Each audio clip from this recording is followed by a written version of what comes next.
welcome back to my channel. Thank you so much for tuning into your weekend forecast. This is going to be an overall energy segment for all earth signs, Taurus, Cap and Virgo, and we'll see what comes up in the cards for you during this weekend. So I'll be using my Egyptian tarot.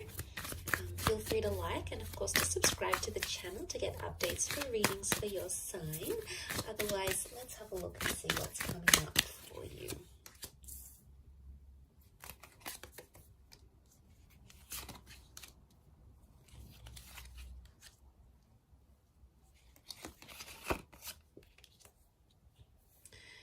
Okay, a lot of people facing very different directions here, okay? A lot of people in the cards, earth signs. So it's all about people, communication, connection, and attachment, okay, is what I see. You're possibly dealing with a lot of personalities.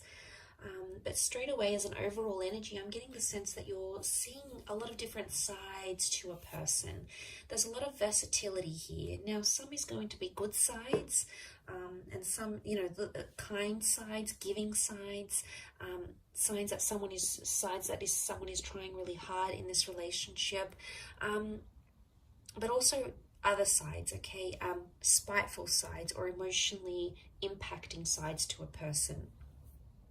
So you're seeing a lot of different faces and you're going to be interpreting that in very different ways. It's almost overwhelming seeing the amount of people in these cards because they all represent something very different. Overall, as the earth energy, you're sort of in the midst of it all, okay, with the Knave of Pentacles. And he's known as the scribe.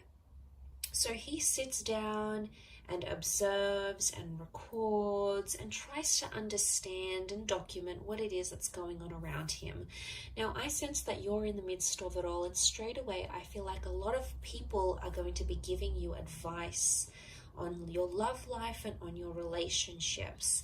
Now, it may be friends or family members, but what I want you to remember as you take in and understand and decipher this advice, earth signs, is to remember that everyone comes from a different background, okay? That the people that are around you, whether it's your friend over a glass of wine, whether it's your parents trying to lecture you about a divorce or your relationship or the kind of people you're going for, is that everyone comes from a different background and everyone has that different perception of a relationship.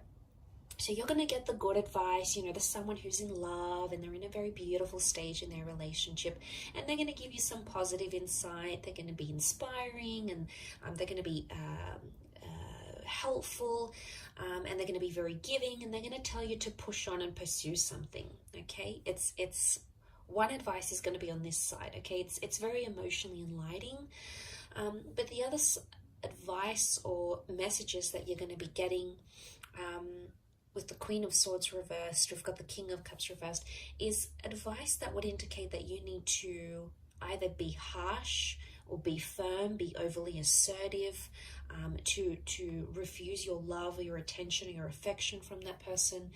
Look, you're going to get a lot of different words. And it's going to be coming at you all weekend, okay? Through TV shows, through movie lines, through people, through dates, through friends, through family members.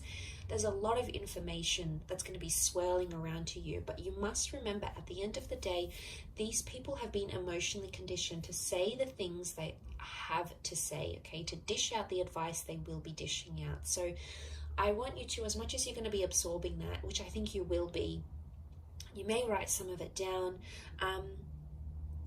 is to remember that people are coming in from different backgrounds and they've been programmed to think a certain way because of a very positive experience in their relationship or because of a very negative experience in their relationship, their marriage, their luck with men or women, or their luck in love generally. So I think that's going to be probably the biggest message here for you. But like I said, it's something to do with people and your relationships with people, some of which are going to be your strengths, some of which are going to be sort of suffering.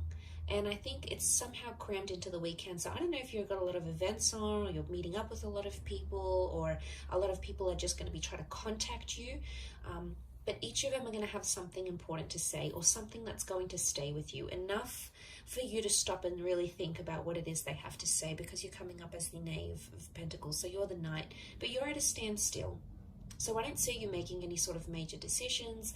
I see you thinking over what it is that's happening around you, or trying to understand why this person is showing you so many different sides. You know, it can be exhausting at times. You know, we're only human, but at times when we see that, and especially if it's confined to the space of a weekend, it's very heightened. Now, for example, some of you might be taking a trip away, or your person doesn't have to work, so, you know, you get the whole weekend together. Or it just so happens that plans play out this way. But there's a lot happening for this person. So if you find you need to sort of stop at some point in this weekend and say, hey, can we take 10 minutes to each other? Can we take the evening to, for ourselves? I think that's going to work you wonders. I think the way in which you'll be able to sort of deal with maybe these multiple facets of this person that you're seeing, hopefully these aren't split personalities, it's going to take you time to sort of just be alone and be with your thoughts and just be at a standstill, which I think the message here for you is to just be the observer and be the listener, rather than be the instructor, rather than be the mediator. And look, it could even be that someone wants to play something out to you. They want you to hear their idea, or they want to tell you how they feel. And I think your role over this coming weekend is to be the person on the receiving end of it. And they could be searching for your support, or maybe they just want you to listen. And you'll get that overwhelming of information or experiences, and you know, someone may even want to be here to share their history with you, but you're going to get that, and you'll be able to do something with that. So they want you to listen. They want you to be their anchor. Earth signs, which you are, you know, you're so grounded and you're so humble, and you are the most patient and understanding of signs because you're the most practical. And I think that position for you to be in, the fact that you've come up in the center, is that you are the center for this person. You are the anchor. You are the person that is grounded. You are someone who makes this person feel very centered. And although it could be at times quite exhausting for you, it's going to really work wonders in the progress of your relationship and how much the two of you will be able to move forward, knowing, you know, what it is that you know. Okay, so I'll leave it at that. A very interesting reading, but I do hope you have a fabulous weekend ahead, Earth signs. Thank you, of course, for tuning in, liking and subscribing. Much love to everyone for viewing, and I'll catch you tomorrow for another reading. So take care and bye for now.